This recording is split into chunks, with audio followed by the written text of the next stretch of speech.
Good morning, नमस्कार, स्वागत है आपका स्टडी IQ यूट्यूब चैनल पर। मैं वासु। हमारी चल रही थी स्टेट PSC एग्ज़ाम्स के पेपर सेकंड की सीरीज, यानी कि सी सेट का सेक्शन हम डिस्कस कर रहे हैं और इसमें हम फोकस कर रहे हैं मैथ्स को और साथ ही में कुछ सवाल आपकी रीजनिंग के।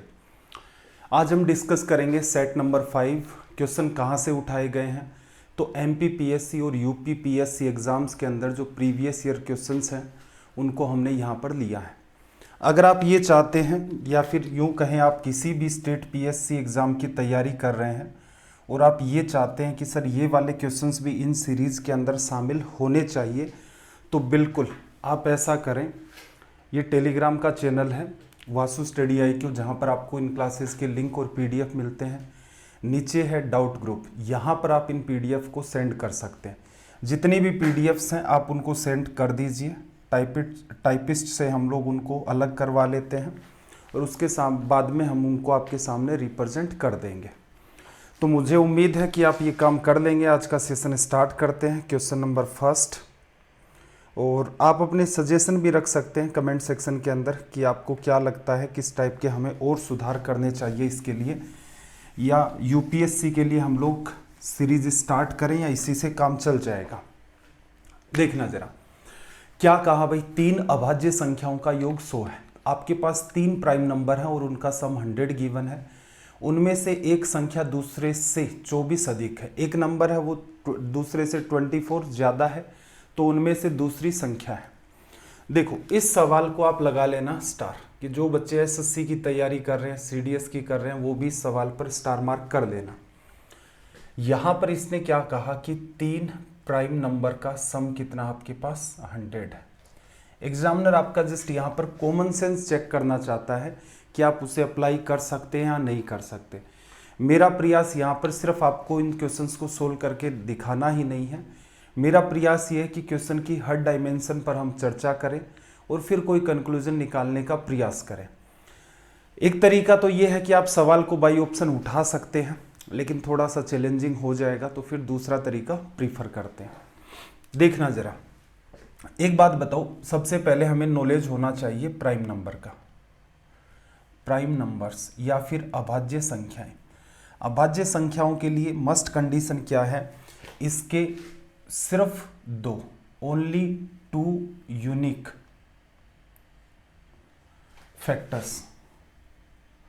इसके 2 फैक्टर होते हैं, ओनली 2 होते हैं, और दोनों के ही दोनों शब्द पर फोकस करना। सिर्फ 2 और दोनों के दोनों क्या होने चाहिए, यूनिक फैक्टर। तो इस हिसाब से अगर हम लोग देखें तो क्या हमारा एक प्राइम नंबर है, तो आप कहेंगे नहीं। क्या 2 है, बिल्कुल है। इसका एक फैक्टर ये खुद हो गया, एक हो गया। ऐसे ही 3 की बात करें तो 3 प्राइम है, एक फैक्टर 3 है, एक फैक्टर आपका 1 है। ऐसे ही आप देखोगे 5, एक फैक्टर, मतलब वो एक संख्या खुद होती है और एक का तो डिवीजन जाना ही है, उसमें खुद का भी जाना। ऐसे ही 7, 11, 13, 17। एक इंपॉर्टेंट बात भी आप रखना कि ये जितने भी आपके प्राइम नंबर बनते हैं यहाँ पर, ये 6 की टेबल जो आपकी चलती है उसके जो मल्टीपल्स चलेंगे टेबल के अंदर उसके आसपास रहते हैं। जैसे मैं कहूँ 6 गुणा में 4 24, 6 गुणा 4 24 है, तो इसके जस्ट आगे देखो 25 प्राइम नहीं है, लेकिन जस्ट पीछे देखोगे तो 23 प्राइम नंबर है। ऐसे ही 6 गुणा में 5 30 की बात करोगे, इसके जस्ट आगे 31, इसके जस्ट पीछे 29 आपके प्राइम नंबर है। आगे पीछे हमेशा हो ये जरूरी नहीं है, लेकिन एक चांस बनता है। 6 7 42 होता है, जैसे इसके जस्ट पीछे 41 आपका प्राइम है और 43 भी आपका आगे की तरफ का जो नंबर है वो प्राइम है। क्या सीखा हमने, प्राइम नंबर के ऊपर एक डिटेल के अंदर सेशन रख लेंगे किसी दिन, लगभग आधे घंटे का। इससे जुड़ी हुई सारी की सारी ज़रूरी बातों को हम लोग देख लेंगे। अभी के लिए क्या ध्यान रखना है, प्राइम नंबर होते कौन से हैं, तो एक प्राइम नहीं होता। 2 आपका जो है वो एकमात्र ऐसा नंबर है जो इवन होने के साथ साथ क्या है, आपका प्राइम नंबर है। इसके अलावा जितने भी आप देखोगे वो सारे के सारे क्या होंगे, आपके ओड नंबर्स। तो काम की एक एक करके बात को थोड़ा सा मेंशन करना। एक तो 6 की टेबल के आसपास ही इनको चेक किया जाता है, जैसे 6 9 54 हो गया। 54 के जस्ट आगे 55 है, उसमें तो 5 का भाग जा रहा है। उससे जस्ट पहले कितना आपका 53 है, इसका मतलब वो आपका प्राइम नंबर है। हमेशा होगा, गारंटी नहीं है। आगे पीछे दोनों भी हो सकते हैं, ना भी हों। ठीक। ऐसे ही देखो 6 गुणा 66 करते हो, उससे जस्ट पहले 65 है, वो प्राइम नहीं है, लेकिन उसके जस्ट आगे 67 है, वो आपका क्या है, प्राइम। तो एक कंक्लूजन तो ये निकल के आया कि भाई प्राइम नंबर की बात आ जाएगी तो आपको 6 की टेबल के ऊपर फोकस करना है अगर किसी चीज की हेल्प चाहिए तो। दूसरी बात ये है कि 2 को छोड़ करके सारे के सारे आपके नंबर कैसे होते हैं, ओड होते हैं। इतनी बातें ही एग्जामिनर आपसे ये चाह रहा था कि भाई इनका यूज बच्चा है वो कर ले जाए इस सवाल के अंदर। अब मुझे एक बात बताओ, सम 100 कब आएगा? अगर मैं एक ओड नंबर के अंदर एक विषम संख्या में अगर मैं एक विषम संख्या ऐड करता हूं तो मेरा नंबर कैसा बनता है, इवन नंबर बनता है। अगर मैं 3 ओड नंबर को ऐड करता हूं, ओड नंबर और ओड नंबर, तो ये रिजल्ट कैसा देगा, ओड। एग्जाम्पल से समझ लो, जैसे 3 ओड नंबर है, 7 भी ओड नंबर है, 5 भी ओड नंबर है, तो 7 5 12 13 14 15 ओड आ गया। ऐसे ही जैसे 9 ओड नंबर है, 7 आपका ओड नंबर है, 16 आपका क्या आ जाएगा, इवन नंबर आ जाएगा। अब मुझे एक बात बताओ कि तीनों का आपने सम किया, 3 अगर प्राइम नंबर, तीनों के तीनों ही अगर मैं ओड ले लेता हूं यहां से, काम की बात यही है, अगर मैं तीनों के तीनों ही प्राइम नंबर ओड ले लेता हूं तो क्या मेरा सम कभी 100 बन पाएगा? तो आप कहेंगे नहीं सर, ये नहीं बन पाएगा। रीजन क्या है, ये एक इवन नंबर है।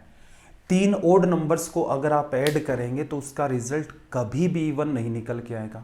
तो फिर क्या किया जाए? तो इसका मतलब यहां पर आपके पास कॉम्बिनेशन कुछ ऐसा बनेगा कि इवन के नाम पर तो आपके पास कुछ खास है नहीं, सिर्फ 2 है, तो इसका मतलब एक तो आप वो इवन काम में ले लोगे, इसके अलावा जो ओड और ओड आपके नंबर हैं, जो प्राइम नंबर होंगे, इन सब का सम मिलाकर के 100 हो जाएगा। यही बात आपको पकड़नी थी। ये बात जिस बच्चे ने पकड़ ली कि भैया 3 आपके प्राइम नंबर है, 2 के अलावा सारे के सारे ओड होते हैं, उन सभी को ऐड करके कभी भी आप 100 सम नहीं क्रिएट कर सकते। तो क्या कंक्लूजन निकला? इसका मतलब 2 तो हमारा शामिल है।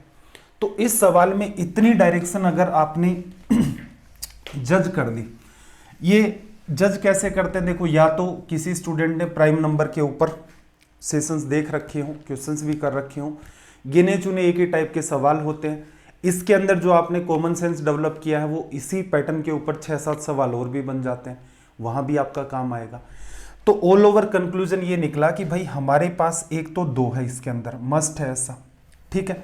एक आपके पास x है और एक उस x से कितना ज्यादा है, 24 ज्यादा है, ये उसने दे रखा है। सबका सम क्या होगा, 100। 24 और 2 26, 2x की वैल्यू 26 लेस कर दोगे तो 74 आ जाएगी, x की वैल्यू कितनी आ गई, 37 लिखा जा सकता है।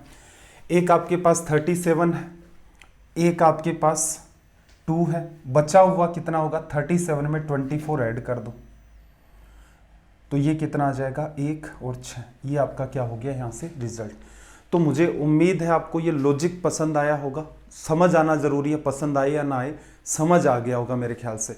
तो इस बात का विशेष ध्यान रखेंगे कि भविष्य में भी अगर ओड नंबर प्राइम नंबर के ऊपर कोई ढंग का सवाल अगर वो क्रिएट करना चाहे तो ये वाली बात वो यूज कर सकता है।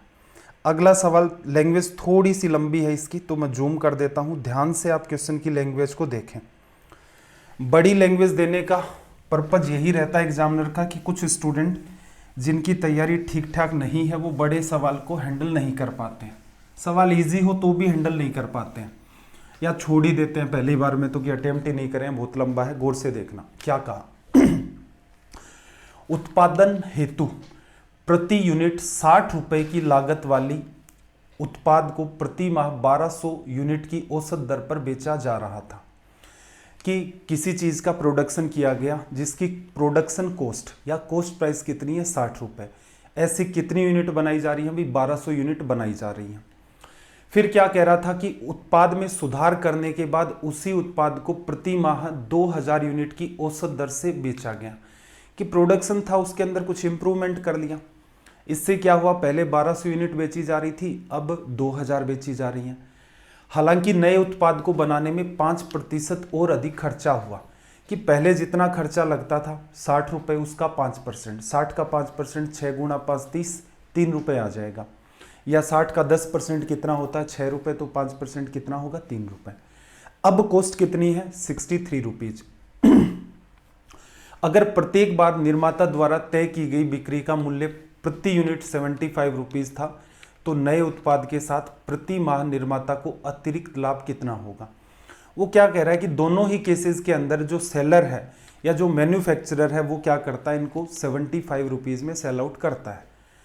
तो अब इसको एक्स्ट्रा लाभ कितना होगा, इसका मतलब हमें पहले वाला लाभ निकालना पड़ेगा। पहले वाला सिंपल है, कैसे, 60 रुपीज़ में उसने 60 रुपए के अंदर उसने प्रोडक्ट बनाया था, दोनों ही केसेस में 75 में बेच रहा है, इसका मतलब 15 रुपए का प्रॉफिट हो रहा था।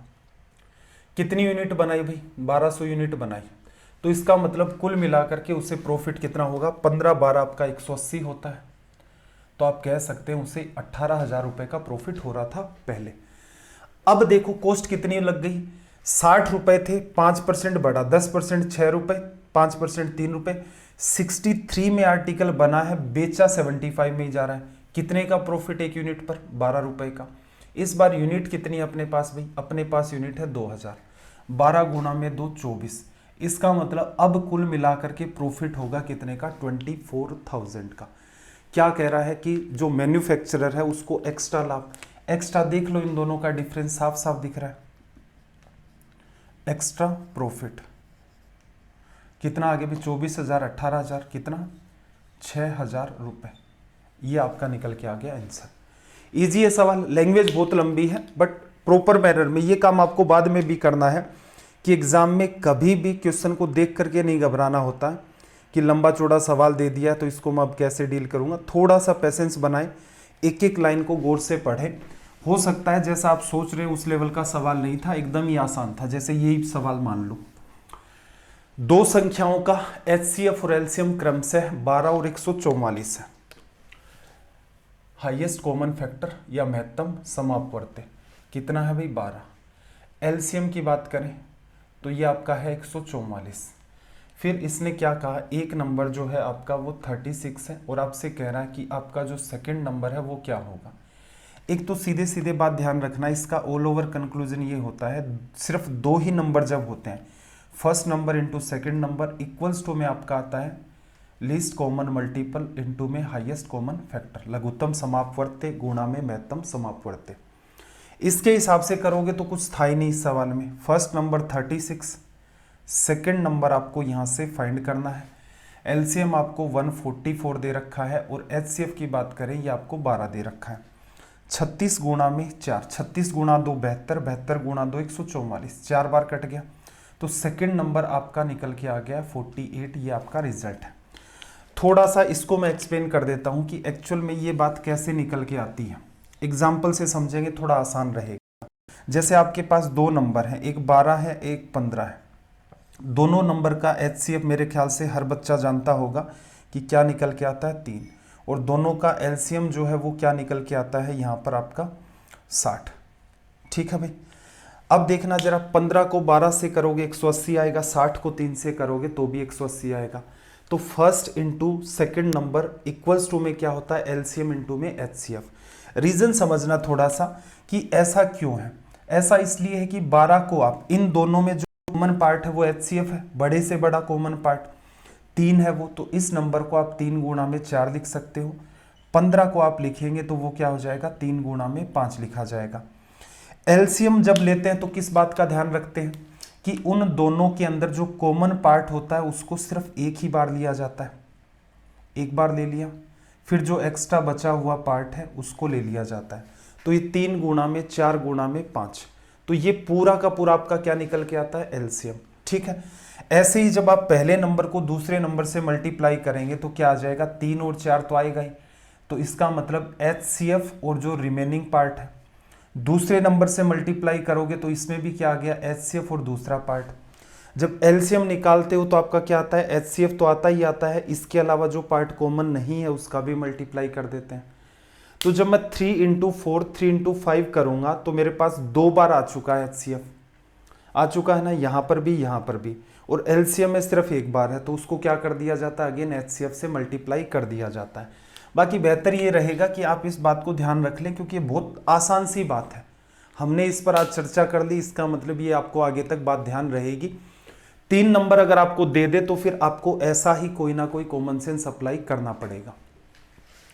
चलिए भाई अगले क्वेश्चन की बात करते हैं।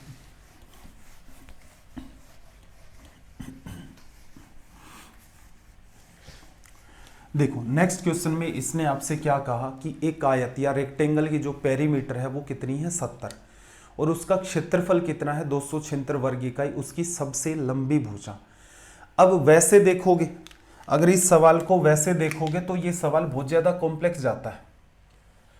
हम लोग अगर एग्जामिनर की बात को मानते हुए सवाल को सोल्व करेंगे तो सवाल कॉम्प्लेक्स जाएगा। कैसे? इसको आप ए मानोगे, बी मानोगे, सामने की साइड ए और बी, ए बी, इस हिसाब से चलेंगे। अगर मैं पेरीमीटर की बात करूं तो मेरे पास 2 बार ए है, 2 बार बी है और कुल मिलाकर के 70 है। तो ए प्लस बी की वैल्यू मेरे पास कितनी आ गई? 35 निकल के आ गई। और ऐसे ही मेरे पास ए इंटू में बी की वैल्यू जो है वो निकल के आ गई 276। ठीक है, इतना हमें वैसे भी करना था। अब कई बच्चे सोचते होंगे कि भाई मैं a प्लस बी का यूज करके a माइनस बी निकाल लूँ, तो a माइनस बी क्या होगा? अंडर रूट ए प्लस बी का होल स्क्वायर माइनस 4ab। इसका होल स्क्वायर करोगे माइनस 4ab करोगे तो ये जाएगा चैलेंजिंग। इंपॉर्टेंट बात इतनी सी है कि अगर आप इतना देख ही चुके हो तो अब थोड़ी सी आप हेल्प किसकी ले लो? ऑप्शंस की। और ऑप्शंस में भी थोड़ा सा कॉमन सेंस लगाना है। जैसे पहला ऑप्शन है आपका ऑप्शन ए की अगर मैं बात करूं तो क्या कहा? उसकी सबसे लंबी भुजा। एक बात बताओ, एक भुजा 12 है और दोनों का सम 35 है, तो दूसरे वाली तो 23 होगी। तो ये क्या सबसे लंबी भुजा है? लॉन्गेस्ट साइड तो नहीं हो सकती क्योंकि दूसरी इससे बड़ी आएगी। ऑप्शन बी की अगर मैं बात करूं तो एक साइड मेरे पास 18 है और दूसरे वाली कितनी होगी? 17। तो क्या 18 और 17 का मल्टीप्लाई करेंगे तो देखो 8 गुणा 7 56 या 18 7 126, 18 में 12 जोड़ दी, सॉरी 18 7 126, 18 में आप ऐड कर दोगे यहाँ पर कितना? 12। तो क्या बनेगा? ये नहीं बना। ठीक है, 276 नहीं बना है। या यूनिट डिजिट भी चेक कर सकते थे, 8 गुणा में 7 56 की वजह से 6 आना चाहिए था। कोई गड़बड़ तो नहीं कर रहे हैं ना? 18 7 126, 6 आ गया, 18 में 12 जोड़ दिया, नहीं बन रहा है। ठीक है, ये भी गलत हो गया। फिर अगली साइड इसने आपको दे दी 23। अब दूसरी साइड क्या होगी? तो आप कहेंगे कि भाई एक 23 हो चुकी है, दोनों का सम करोगे 35, तो इसका मतलब ये 12। 12 गुणा 3 36, 12 गुणा 2 24 और 3 27। तो इसका मतलब ये जो है ये आपका क्या हो गया? Correct answer. चौथे को चेक नहीं करना था क्योंकि वो 35 से ऑलरेडी आपका बड़ा हो चुका है। तो उम्मीद है ये आपको पसंद आया होगा। तो इस हिसाब से इनको डील किया जाता है। एक काम का सवाल और आया आपके सामने, ध्यान से इस क्वेश्चन को समझना। कोशिश करता हूं कि इसका जो लॉजिक है वो आपको ठीक तरीके से एक्सप्लेन कर ले जाऊं, क्योंकि ये अलजेब्रा का पार्ट है, पोलिनोमियल का पार्ट होता है। तो पोलिनोमियल जब एसएससी के लिए पढ़ाना होता है तो उसके अंदर लगभग 3 घंटे के आसपास का टाइम चाहिए होता है, कम से कम इतना चाहिए समझाने के लिए। एक बात थोड़ी सी आप अंडरस्टैंड करना। जैसे मैं एक इक्वेशन लिखता हूं x² प्लस 6x प्लस 8, ये मैंने लिखा, इक्वल्स टू में मैंने लिख दिया 0। स्कूल टाइम में क्या करते थे? इसको 4x और 2x में ब्रेक करते थे। कुल मिलाकर के जब आप इसे सोल्व करेंगे तो ये कुछ पैटर्न आपको ऐसा दिखेगा। वो स्कूल वाली बात मैंने नहीं लिखी है कि 4x प्लस 2x लिखा, फिर x कॉमन ले लिया, x प्लस 4 है, 2 कॉमन ले लिया, x प्लस 4, फिर x प्लस 4 कॉमन ले लिया।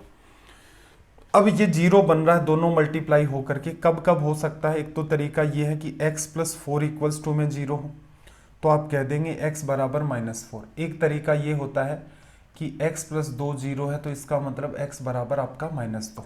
ठीक है, ये जो भी पार्ट निकलते हैं ये इसके क्या कहलाते हैं? इसके ये कहलाते हैं रूट्स। इनको इनके मूल कहा जाता है या हल कहा जाता है, सॉल्यूशन भी कहा जाता है, जीरोस भी कहा जाता है, हिंदी में शून्य भी कहा जाता है। सारी एक ही चीज़ें। ये इसको हमेशा सेटिस्फाई करते हैं। कैसे? जैसे -4 अगर मैं इसमें रखूँगा तो -4 का स्क्वायर 16, फिर -6 गुणा -4 तो माइनस का 24 प्लस का 8 बराबर 0 हो गया जस्टिफाई। अगर मैं इसको भी इसमें रखता हूँ तो -2 का स्क्वायर मेरा 4, 6 इंटू -2 माइनस का 12 प्लस का 8, 8 4 12 में से 12 लेस हो गया 0। निकल गया कंक्लूजन। चलो आगे थोड़ा सा और लेकर के चलते हैं इस बात को, अपने सवाल के साथ कैसे रिलेट करवाएंगे। ठीक है भाई, अब देखो यहां से अपने सवाल में हमने क्या निकाला था कि यहां पर x प्लस 2 था अपने पास और एक अपने पास क्या था, x प्लस का 3। ठीक है, अब मुझे एक बात बताओ, ये जो पूरी की पूरी बात है इसको अगर एग्जामिनर ये कह देता, जीरो को छोड़ना, कि x प्लस 2 और x प्लस 3 के अंदर किसका डिवीजन लग सकता है, तो आप कहेंगे कि सर इसमें x प्लस 2 का भी भाग चला जाएगा, इसमें x प्लस 3 का भी भाग चला जाएगा। ठीक है, अगर वो आपको इतना सिंप्लीफाई करके ना दे और सीधे के सीधे इसी में कह दे कि क्या भाई इसके अंदर इसको हटा दो, जीरो को हटा दो, ये तो हम इक्वेशन में इसलिए कन्वर्ट करते हैं ताकि रूट्स का सहारा लेकर के इसका सॉल्यूशन निकल जाए। एग्जामिनर ये कह दे कि भाई इसके अंदर किस किस का भाग जाएगा, क्या इसका जाएगा, क्या इसका जाएगा, तो आपके पास एक ही हथियार बचता है कि इस पैटर्न को, बात को ध्यान से समझना, एग्जामिनर कह दे कि इसके अंदर, जैसे मैं ऑप्शन ही बना लूं कि ये जो आपको दे रखा है इसके अंदर क्या x प्लस 2 का भाग जाएगा या किसका भाग जाएगा, दूसरा ऑप्शन x प्लस 1 दे दिया, तीसरा ऑप्शन x माइनस 1 दे दिया, चौथा ऑप्शन x माइनस 2 दे दिया, किसका डिवीजन लगेगा इसके अंदर। तो आपने अभी अभी देखा कि यार ये दे तो पैटर्न ऐसा रखा है, तो क्यों ना मैं यहां से इसको इक्वेशन मान लूं जीरो करके।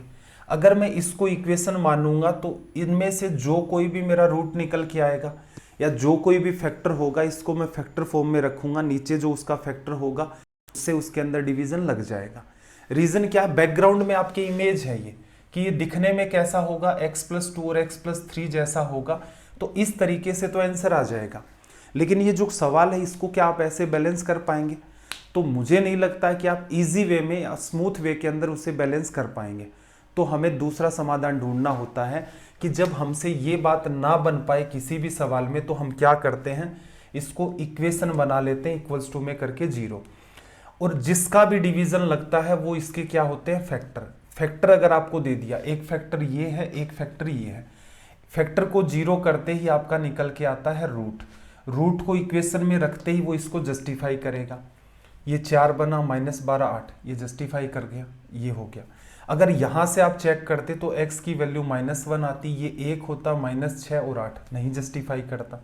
अगर आप इसको चेक करते तो x की वैल्यू 1 आती, 1 6 और 8 0 नहीं बना। इसको अगर आप x बराबर 2 रखते तो देखो 4 12 और 8 ये भी नहीं बना 0। तो ये चेक करने का तरीका होता है।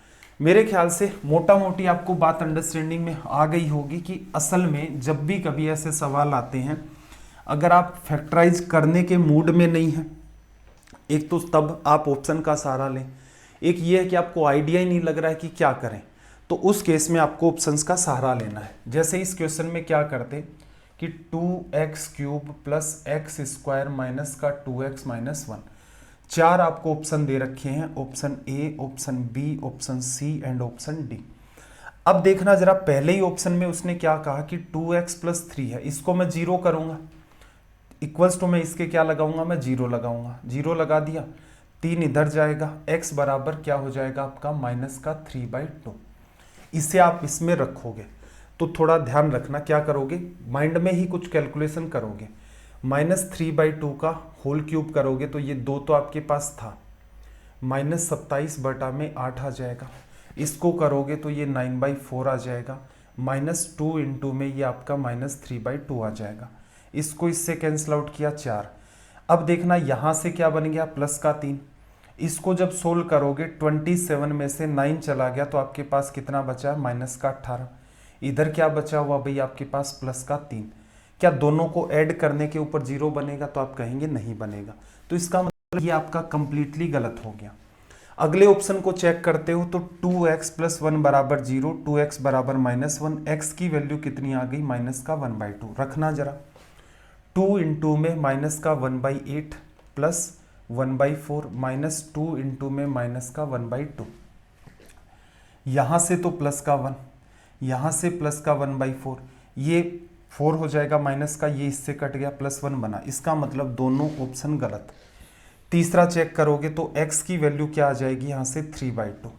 3/2 जब आप रखोगे तो ये 27/8, तो मैं सीधे लिख लेता हूँ 27/4 प्लस यहाँ से 9 मैंने लिख लिया है 4 और माइनस का 2 इंटू में 3/2, ये इससे कट गया। यहाँ से देखना 27 और 9, 36 में 4 का डिवीजन किया 12, ये भी गलत। तो करेक्ट क्या है मेरा, ये वाला। अब इतना क्यों कर रहे हैं, देखो रीजन सिंपल सा है, या तो आप अलजेब्रा को या पोलिनोमियल को इतना टाइम दे दे कि उसकी वजह से आपके ये कॉन्सेप्ट क्लियर हो जाए। एग्ज़ाम की डायमेंशंस इतनी वाइड हो रखी हैं कि आप एमपीपीएससी और यूपीपीएससी के भी पेपर उठा करके देखेंगे, सीसेट को आपको अलग अलग सिनेरियो क्रिएट होते हुए दिखेंगे। तो इसका मतलब संभावनाएं बहुत वाइड है। या तो आप ऐसा करो जैसे जो एसएससी की तैयारी करता है या सीडीएस की तैयारी करता है उस बच्चे की तरह आप मैथ पढ़ें। उस बच्चे की तरह मैथ पढ़ने का मतलब बेवकूफ़ी सा हो गया। या फिर कुछ अप्रोच सीख लें जिससे टाइम तो ज़्यादा लगता है, मुझे भी पता टाइम ज़्यादा लगता है, लेकिन आपका सवाल तो सोल्व हो रहा है कम से कम। तो एग्ज़ाम हॉल में टाइम अगर बचा हुआ रह गया और आपने कॉमन सेंस में चीज़ें उतार रखी हैं तो इसका मतलब आप उनको अटेम्प्ट कर लेंगे।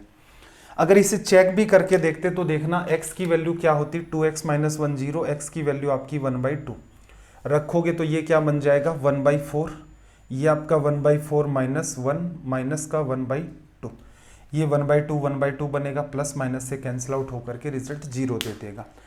तो ये अप्रोच है कुछ इस टाइप की, एकदम 0 से उठा करके चैप्टर जब पढ़ा जाता है तो स्टूडेंट को भी फील आता है।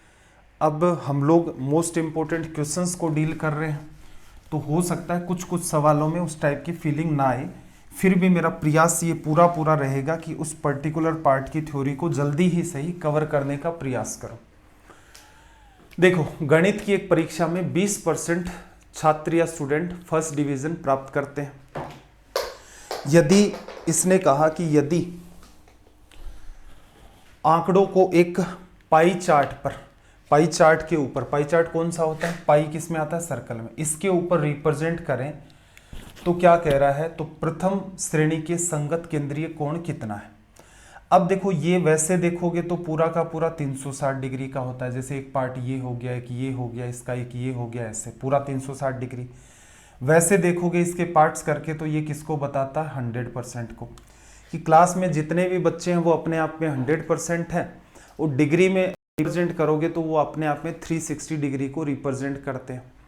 अब सिंपल सा काम है, 100% 360 डिग्री को रिप्रेजेंट करता है, 1% की वैल्यू अपॉन में 100, और आपको किसकी चाहिए, 20% स्टूडेंट की 20 से गुणा कर दो, 5 बार कैंसिल आउट, 5 का डिवीजन कर दिया तो रिजल्ट कितना दे देगा, 72 डिग्री। इतना सा ध्यान रखना है। ये बस दोनों चीज़ें आपकी इक्वल होती हैं, 100 डिग्री बराबर 360 डिग्री बराबर 100%। इस डायरेक्शन से उधर पूछे तो बता दोगे, उधर से इधर पूछे तो आप इजी वे में बता दोगे। चलो भाई अगले क्वेश्चन की तरफ मूव करते हैं, देखना जरा।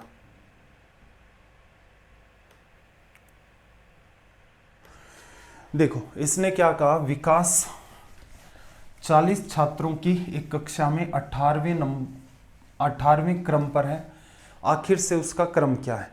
एक तो बच्चे पैटर्न इसका रट लेते हैं कि टोटल 40 है, विकास का जो भी नंबर है वो घटा दो और उसमें एक ऐड कर दो, तो वो कितने नंबर पर आ जाएगा, 23वें नंबर पर। ठीक है, हो सकता है दिखने में बात आसान लगे लेकिन थोड़ा सा कॉमन सेंस लगाओ। सीक्वेंस के सवाल या जो आपका क्रम यहाँ पर रहता है क्लास के अंदर, जो रैंक्स आपकी रहती है उन पर बेस सवाल आते रहते हैं, जनरल सी बात ही, बार बार आते ही रहते हैं। इसका मतलब आपको ये चीज़ कॉमन सेंस में डालनी पड़ेगी। कॉमन सेंस में डालोगे तो एक फ़ायदा ये हो जाएगा कि कुछ भी, ना तो कोई फॉर्मूला ध्यान रखना है, ना ऐसी कोई फालतू बात ध्यान रखनी है, बस उसको समझ लिया। कैसे, स्टूडेंट आपके पास, मार्किंग कर दो 1 2 3 4 5, इस हिसाब से 17वें नंबर पर ये है, फिर 18, फिर 19, फिर आपका 20, फिर 21, ऐसे ही करके 40 स्टूडेंट हैं। विकास कहाँ बैठा हुआ है भाई, विकास यहाँ बैठा हुआ है। इस साइड से रैंकिंग करेंगे कौन सा नंबर, तो देखो 20 के बाद ये कितने स्टूडेंट है, तो आप कहोगे 20 में 20 ऐड करते हैं तो कितना आता है, 40। इधर से आओगे तो 20वां तो ये आ गया, 21वां ये आ गया, 22वां ये आ गया, तो ये कौन सा आ गया, 23वां नंबर।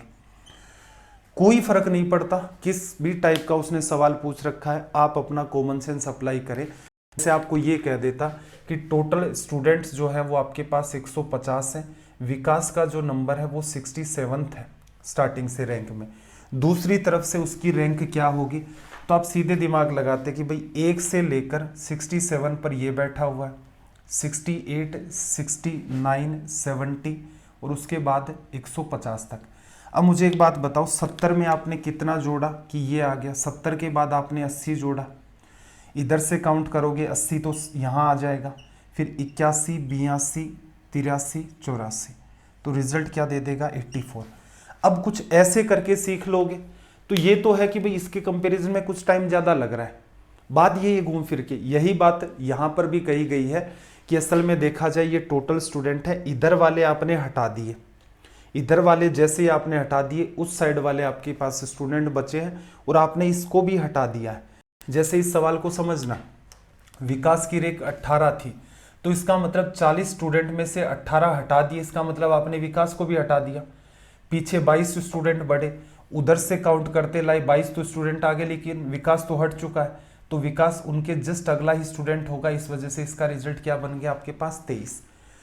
समझने के बाद अप्लाई करते हो बहुत अच्छी बात है, लेकिन आप सीधे ये सोच लो कि नहीं सर मैं तो रट लूंगा, नहीं रटा जाएगा भाई। बहुत सारी चीज़ें हैं, जीएस का सेक्शन भी आपके पास, उस पर एफर्ट डालो, रिटर्न की प्रैक्टिस करो, उसमें जी जान डालो, जिसके आउटकम मतलब सच में ही आपको कोई बहुत ज़्यादा बेनिफिट देंगे। ये इतना ही है, कुछ सीरीज़ देखते रहो, मैंने कहा था गिन करके 500 सवाल कर दो, सी सेट के सारे सवाल आप अटेम्प्ट कर लेंगे, शायद ही कोई सवाल हो जो आपका छूट पाए।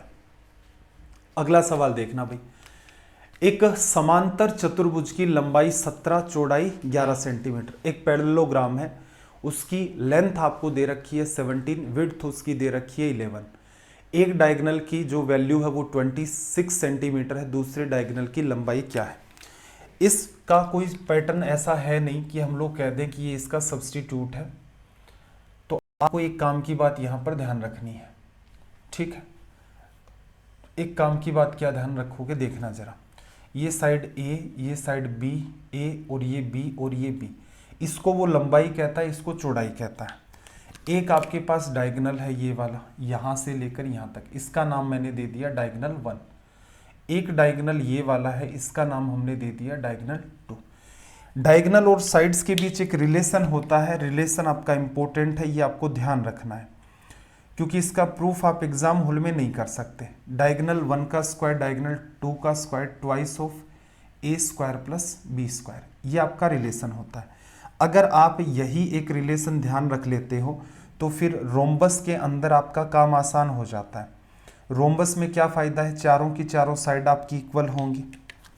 अगेन देखना, आप इसे नाम देंगे डायगोनल 1 का, इसे नाम देंगे आप डायगोनल 2 का, विकर्ण।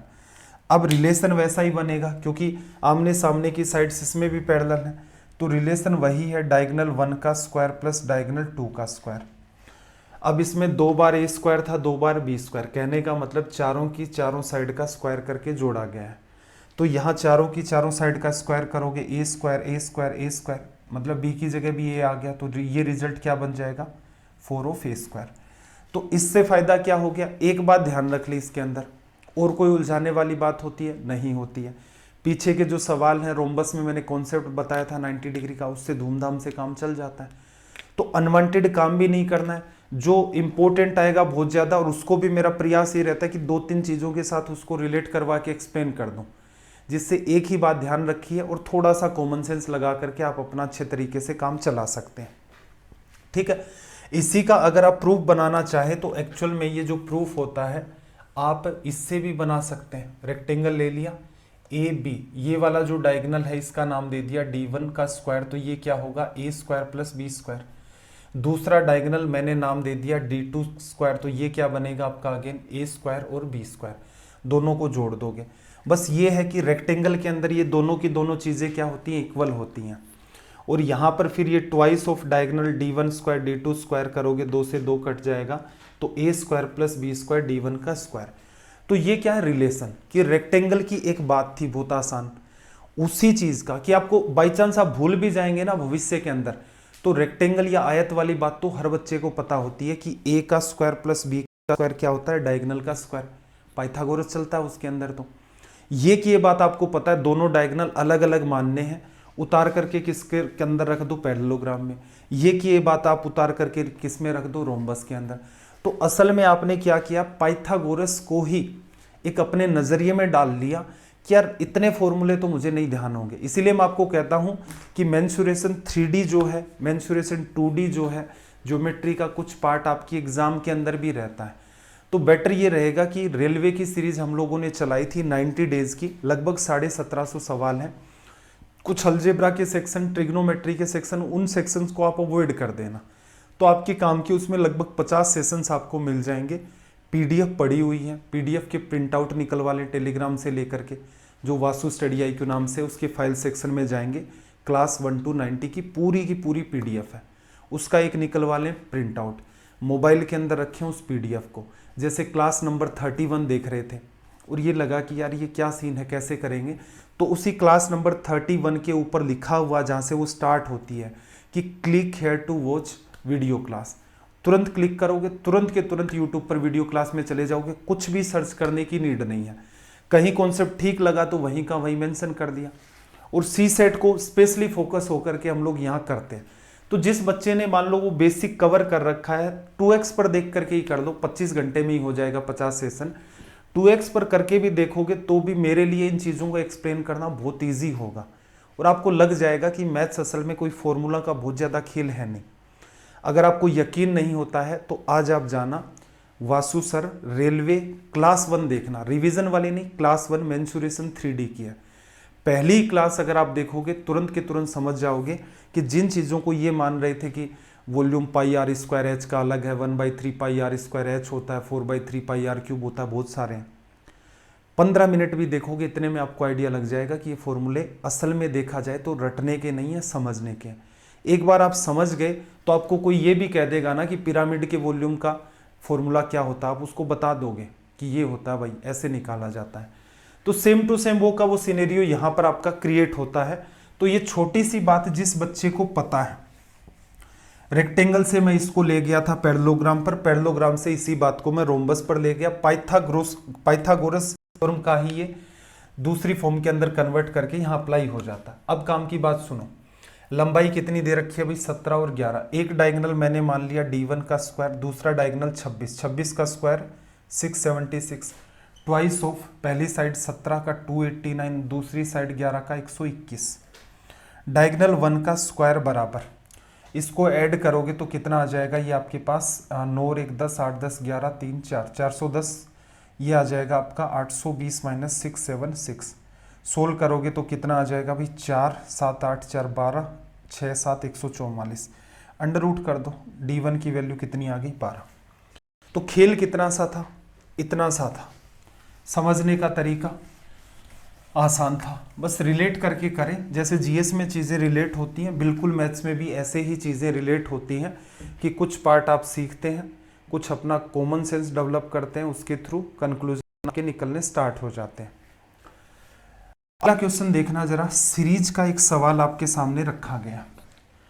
सीरीज दे रखी है 3 5 5 19 7 14 1 और क्वेश्चन मार्क। कुछ भी नहीं समझ में आ रहा है तो क्या करोगे, जैसे इसमें इंक्रीज डिक्रीज चल रहा है तो क्या करो, या तो डिफरेंस ले लो। जैसे डिफरेंस 2 आया, फिर 0 आया, उसके बाद जो डिफरेंस है प्लस के अंदर 14 आ गया, फिर माइनस के अंदर 12 आ गया, फिर प्लस में कुछ चला गया, तो इसका मतलब 2 0 फिर कोई रिलेशन नहीं बना। इंक्रीज डिक्रीज सीरीज हो रही है तो एक चांस बनता है कि सीरीज के अंदर क्या चल रही हो, 2 सीरीज चल रही हो, ऐसा हो सकता है। लगभग 50-60 सीरीज आपने अगर कर रखी है ठीक ठीक सी, तो आपको इनका आइडिया लगना स्टार्ट हो जाता है कि हाँ ये पैटर्न होता है। डबल सीरीज चेक करें तो आप पाएंगे कि 3 से 5 चला गया, 5 से 7 चला गया, 7 से 9 चला गया।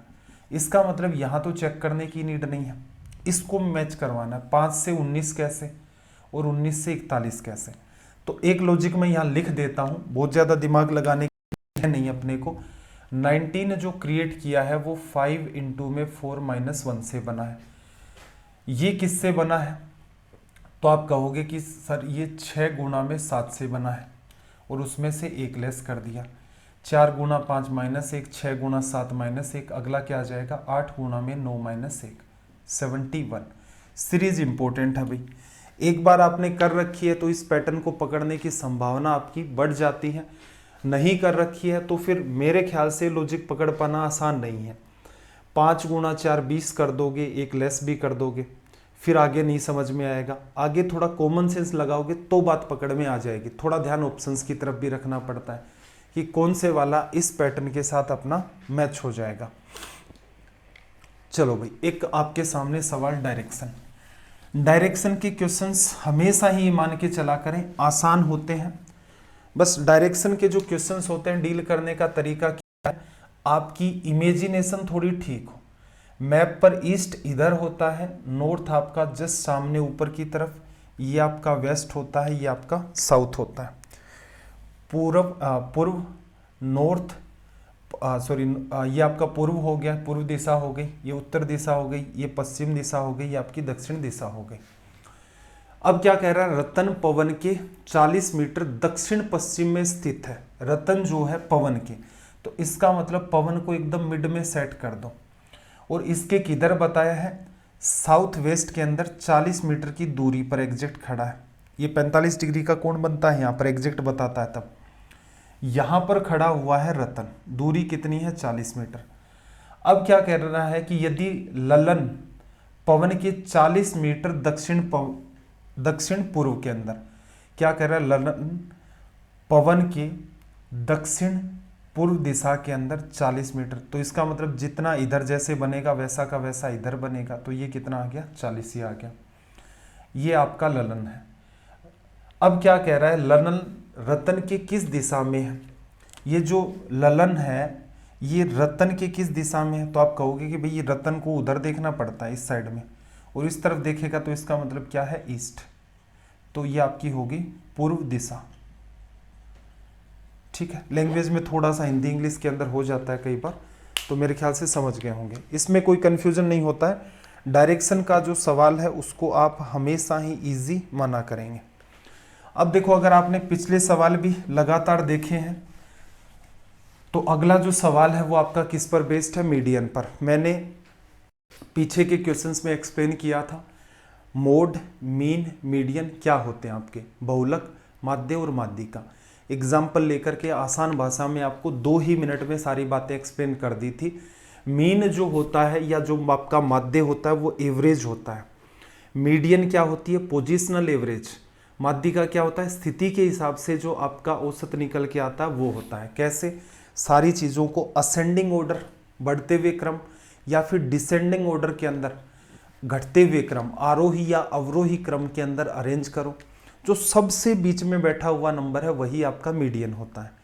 मोड या बहुलक क्या होता है, जो सबसे ज़्यादा बार रिपीट होता है, जिस नंबर को सबसे ज़्यादा बार काम में लिया गया है तो उसको हम लोग कह देते हैं मोड।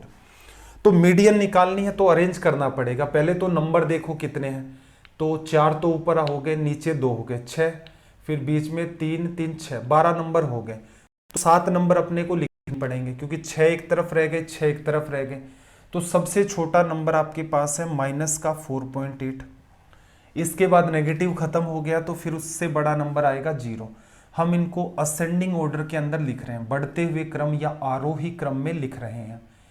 आ गया 0 के जस्ट बाद कौन आएगा, 2.3 दिख रहा है। उसके बाद कितना है भाई, 3 पॉइंट आपका 5 है। उसके बाद आपका 3.9 भी है। उसके बाद 3.9, 2.3 भी आ गया, 3.9 भी आ गया, 3.5 भी आ गया। फिर आपके पास क्या बचा, 4.6। और उसके बाद 4.6 के बाद अगले में देखोगे तो कितना आ जाएगा, 6.1 आ जाएगा। देखें जरा कितने हो गए, 1 2 3 4 5 6, 6 तो ये हो गए, 6 ही उधर हो गए। तो मीडियन तो बीच में आनी चाहिए थी, तो बीच में तो कोई नंबर है नहीं। तो क्या देखा था हमने, इन दोनों का निकाल दो एवरेज, दोनों को ऐड करके 2 का भाग दे दिया। 6 4 10.7 डिवीजन में 2 आ गया।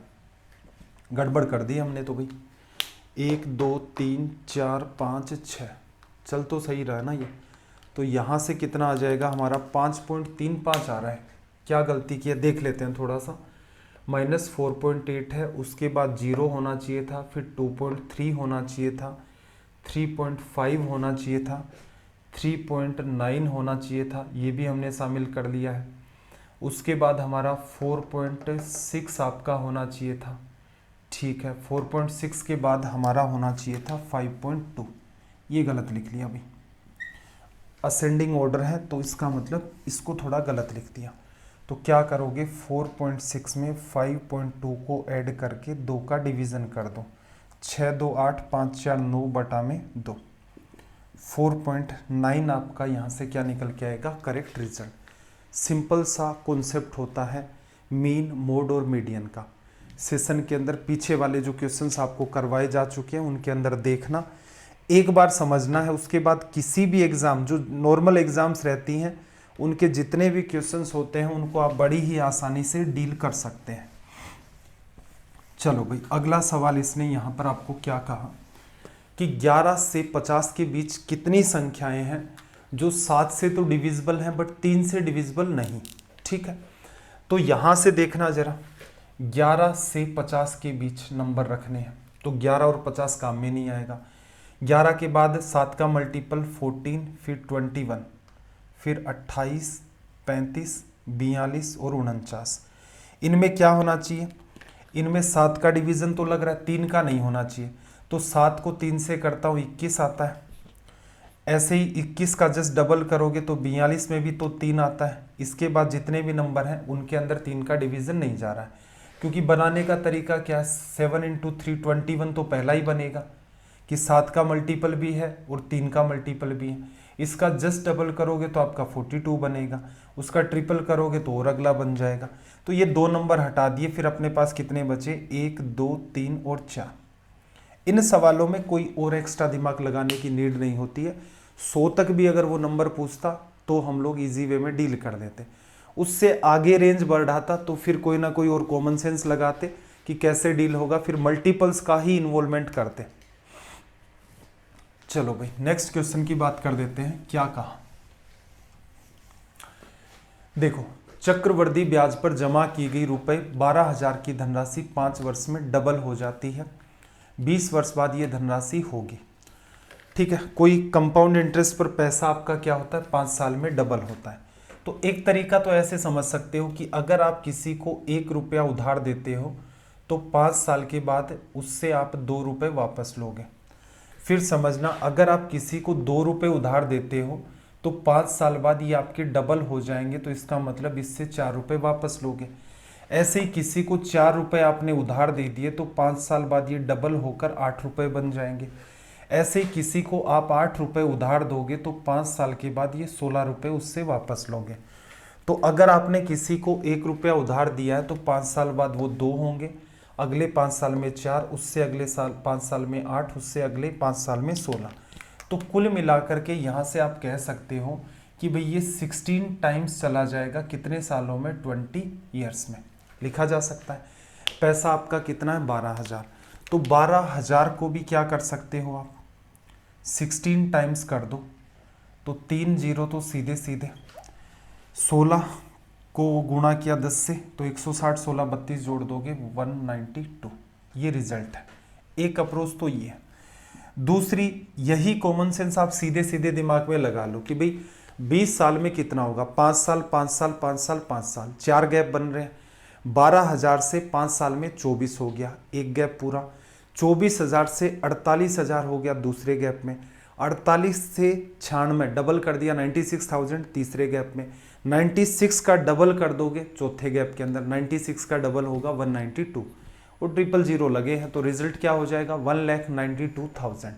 तो सेकंड अप्रोच ऐसी है कि काम यही कर रहे हैं, ओरिजिनल नंबर को काम में लेकर के आप इसी बात को माइंड में सोल्व कर रहे हैं। फॉर्मूले नहीं ध्यान रखने, इस टाइप के फॉर्मूले होते हैं, वो इससे आपका b चला जाता है तो फिर b की पावर t कर देते हैं, तो ये थोड़ी सी उलझन बढ़ा देगा। चीज़ों को जितना आसानी से सीखोगे चीज़ें उतनी ही ज़्यादा आपके लिए हेल्पफुल रहेंगी। अगला सवाल अगेन देखना आपके सामने, डायरेक्शन का एक क्वेश्चन दिया गया है। डायरेक्शन के क्वेश्चंस हमेशा ही इजी होते हैं बशर्ते आपकी वो चीज़ें इमेजिनेशन में है कि उस देश काल वातावरण में अगर आप खुद को रख पाते हैं तो आपके लिए बहुत आसान है।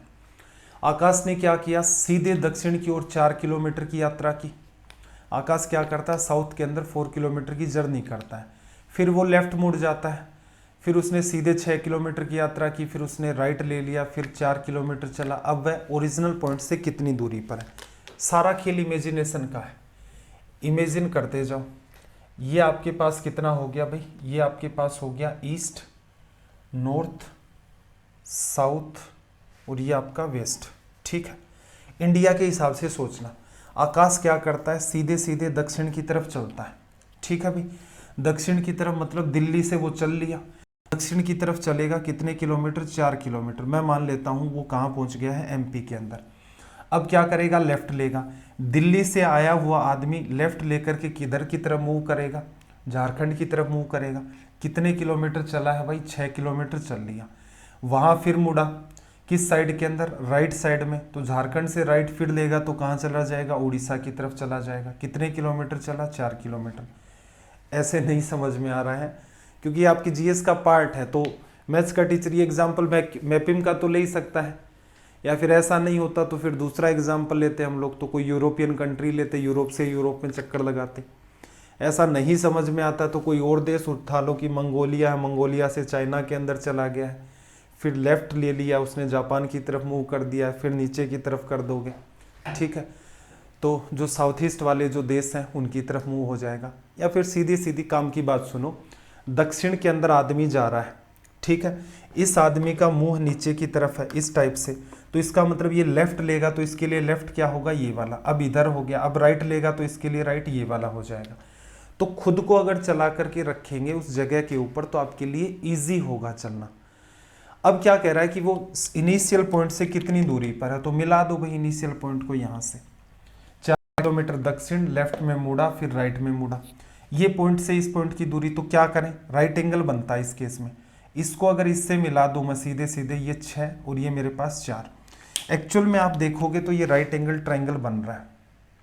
कौन सा, ये दूरी तो मेरी 8 हो गई, ये 90 डिग्री, ये 6, एक पॉइंट दूसरे पॉइंट, 6 और 8 की वजह से क्या आ जाता है, 10। तो वो ओरिजिनल पॉइंट से अब 10 किलोमीटर की दूरी पर है। तो आई होप बात अच्छे तरीके से आपको समझ आ गई होगी।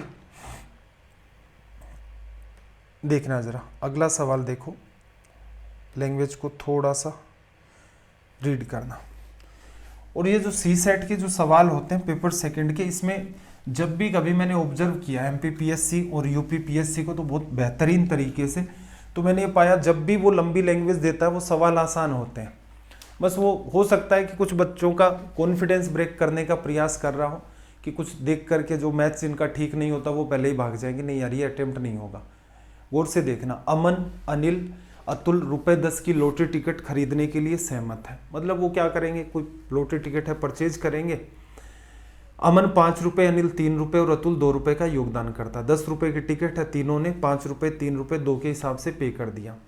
वे इस बात पर सहमत है कि यदि वे इस टिकट के साथ कुछ भी जीतते हैं तो उनके योगदान के समान अनुपात में इसे साझा किया जाएगा। इसका मतलब ये होगा कि अगर 10 रुपये जीतेंगे तो अमन कहेगा 5 रुपये लगाए थे 5 दो, अनिल कहेगा 3 रुपये लगाए थे 3 दो, अतुल कहेगा 2 रुपये लगाए थे 2 रुपये दो। ऐसे ही 1000 रुपये जीत जाएंगे तो अमन क्या कहेगा, 500 मेरे, अनिल कहेगा 300 मेरे, अतुल कहेगा 200 मेरे। अगर वे 25,000 रुपये जीतते हैं तो अनिल को कितने रुपए मिलेंगे, तो देखो टोटल रुपए उन्होंने लगाए हैं 10, इसमें से अनिल का अगर आप पार्ट देखेंगे तो 3 रुपये। इसका मतलब जितना भी उनका इन्वेस्टमेंट है उसमें 3/10 पार्ट का वो पार्टनर है, तो जितना भी प्रॉफिट होगा उसका भी उसे क्या मिलेगा, 3/10 मिलेगा। तो 25,000 का 3/10 आप निकालेंगे, इससे कट गया 7,500 रुपये अनिल का यहाँ से क्या निकल के आ गया है, पार्ट या फिर हिस्सा।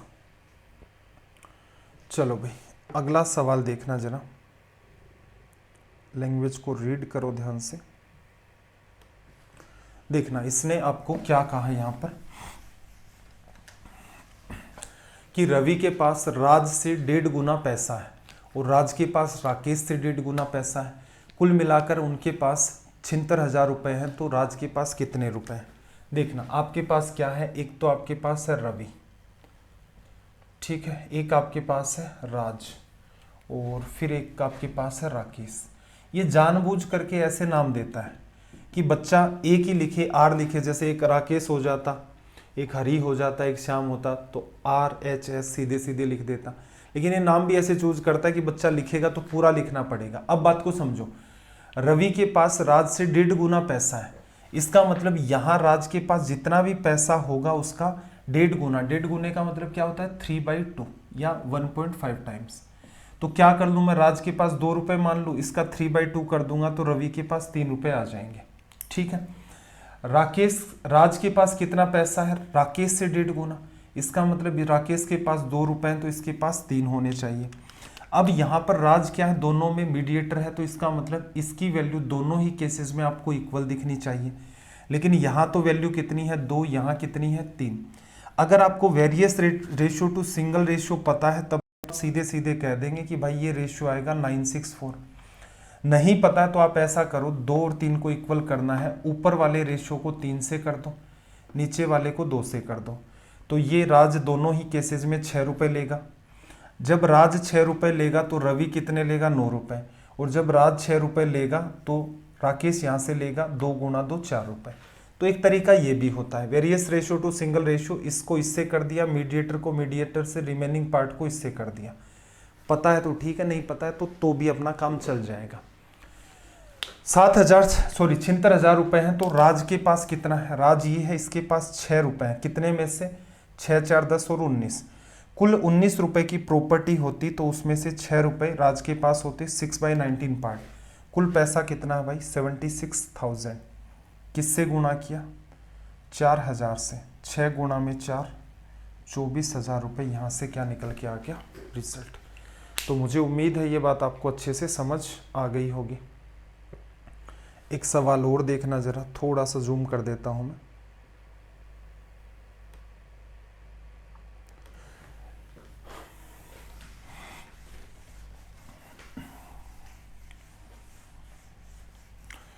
देखना इसने क्या कहा, किसी व्यक्ति को 210 किलोमीटर वाहन चलाना है।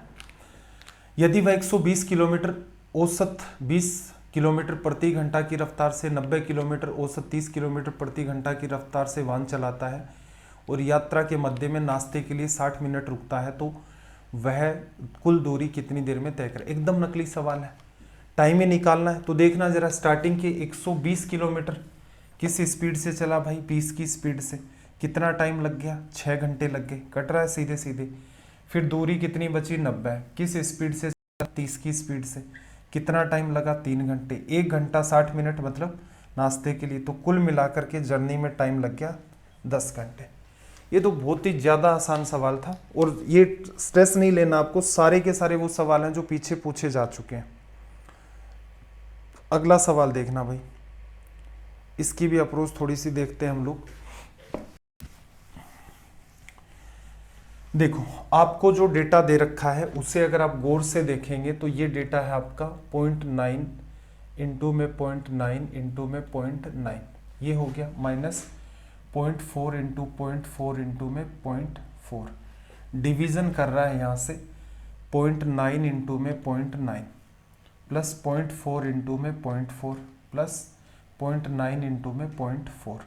देखो, अगर आपको पता है इसका लॉजिक तो इसका आंसर है 0.5। ये तो आ जाता है माइंड में। कब आता है, जब आपकी अलजेब्रा पर थोड़ी सी ठीक कमांड हो। तो एक तरीका तो ये कहता है कि असल में देखा जाए तो ऊपर अगर मैं इसको a मानता हूं तो ये a का क्यूब है, माइनस का साइन, इसको अगर मैं b मानता हूं तो b का क्यूब है। नीचे जो बात लिखी है ये a का स्क्वायर है, फिर b का स्क्वायर है, फिर a इंटू में b है। मैंने क्या किया, 0.9 को a माना, 0.4 को मैंने b माना, इतना सा मैंने चेंज किया। मैंने इसको a माना है, मैंने इसको b माना है। ठीक है भाई, ये जब फॉर्मूला आप लिखते हैं तो इसका कंक्लूजन आता है a माइनस बी, फिर आपका a square plus B square plus A B upon में a square plus B square plus का ए बी। ये पार्ट कट जाता है। हमेशा ही ध्यान रखना, अगर ये माइनस का पैटर्न होता है तो यहाँ हमेशा ही a माइनस बी बचेगा, अगर यहाँ प्लस का साइन है तो यहाँ हमेशा ही a प्लस बी बचता है। रीज़न, ये जो सवाल बनाए जाते हैं इनकी अपनी मजबूरी होती है। अगर इसके साथ कोई छेड़खानी करने का वो प्रयास करेगा तो आपका पैटर्न है वो चेंज हो जाएगा और सोल्व होने में नहीं आएगा। तो एग्जामिनर इस टाइप की चालाकी कर देता है। तो आपके पास a माइनस बी बचा, a की वैल्यू आपने मान रखी है 0.9 माइनस b की वैल्यू 0.4, तो रिजल्ट 0.5। ये तो वो बच्चा कर पाएगा ना जिसका अलजेब्रा ठीक है। मान लो जिसका अलजेब्रा ठीक नहीं है वो क्या करेगा, तो 9 गुणा 9 गुणा 9, 9 का क्यूब कर दोगे कितना आएगा 729। 3 प्लेस पर पॉइंट लगाने हैं, लगा दिए। माइनस 4 का क्यूब करोगे 64, लेकिन 3 प्लेस पर पॉइंट तो इधर एक जीरो का इन्वॉल्वमेंट करो, अपोन 9 इंटू 9 0.81 प्लस 0.16 और माइनस का प्लस का 0.36। कुछ भी नहीं पता है तो टाइम तो लेगा, मुझे भी पता। अलजेब्रा वाले को, जिसको अलजेब्रा आती है वो तो तुरंत हिट मार के निकल लिया, जिसको नहीं आती है वो क्या करेगा, छोड़ेगा? नहीं छोड़ना भाई। डेटा आसान है तो कैलकुलेट कर दो। 729 में से आप इसको लेस करोगे तो यहाँ बचेगा 5, ये बच गया 6 और ये बच गया आपके पास 6। ठीक है भाई, यही बचेगा ना मेरे ख्याल से। ठीक है, 165। इसका एडिशन करोगे तो ये आ जाएगा 6 6 12 और 1 13, 3 4 8 12 और 1 आपका 13। ठीक है भाई, 6 6 12 और 1 13, ये आ गया। पॉइंट लगाना है 2 प्लेस छोड़ करके। अब ऊपर नीचे पॉइंट हटाने तो मैं 1000 का ऊपर गुणा कर देता हूँ, 3 पॉइंट हट, नीचे 1000 का करूँगा तो 2 पॉइंट तो हट गए, 100 से गुणा करने पर ही एक एक्स्ट्रा और लग गया 0। कितनी बार कट गया भाई, 2 बार। तो ये क्या आ जाएगा आपका 0.5। बेस्ट तो देखो ये है, अलजेब्रा के गिने चुने 5 या 6 फॉर्मूले आपको ध्यान रखने होते हैं और आपकी एग्जाम के अंदर आपका काम बड़े ही शानदार तरीके से चल जाता है। ठीक है भाई, चलो एक सवाल ये है आपके पास, एक सवाल और है और ये 2 सवाल हैं।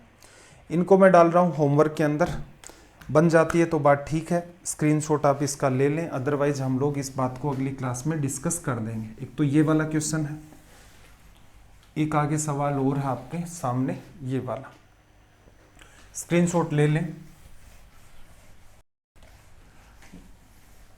चलो भाई, मुझे उम्मीद है आपने स्क्रीनशॉट इसका ले लिया होगा। इन सेशन की पीडीएफ के लिए आप ऐसा कर सकते हैं कि वासु स्टडी IQ नाम से टेलीग्राम का चैनल है, ये वाला, इसे आप ज्वाइन कर सकते हैं। नीचे जो डाउट ग्रुप है, यहाँ पर मैंने कहा था कि कोई भी आपकी अगर स्टेट PSC की एग्ज़ाम है तो वहाँ पर आप मुझे इनकी PDF भेज सकते हैं कि सर इस टाइप के क्वेश्चंस हमारे स्टेट में आते हैं। कोई भी स्टूडेंट हो, मान लो कोई असम का स्टूडेंट हो, उनके भी चल रहा हो पैटर्न के अंदर समस्या, पश्चिम बंगाल का हो, कोई कर्नाटका का हो, तो जिस किसी के भी इश्यू आ रहा है तो आप मुझे नीचे जो Vasu study IQ doubt group है यहाँ पर भी मैसेज कर सकते हैं, इसी के अंदर मुझे भी मैसेज कर सकते हैं, या फिर आप मुझे इंस्टाग्राम पर भी मैसेज कर सकते हैं। ठीक है, सेशन आपको कैसे लगते हैं कमेंट करके ज़रूर बताया करें, अपने दोस्तों के साथ एटलीस्ट शेयर ज़रूर किया करें। अपना यहाँ पर प्राइम फोकस जस्ट क्वेश्चंस को सोल्व करना नहीं है, अपनी अप्रोच भी डेवलप करनी है कि कैसी अप्रोच फॉलो करेंगे तो काम एग्ज़ाम के लिए आसान हो जाएगा। तो चलिए फिर मिलते हैं अगली क्लास के अंदर। आपका दिन रात सब मंगलमय हो। जय हिंद, जय भारत।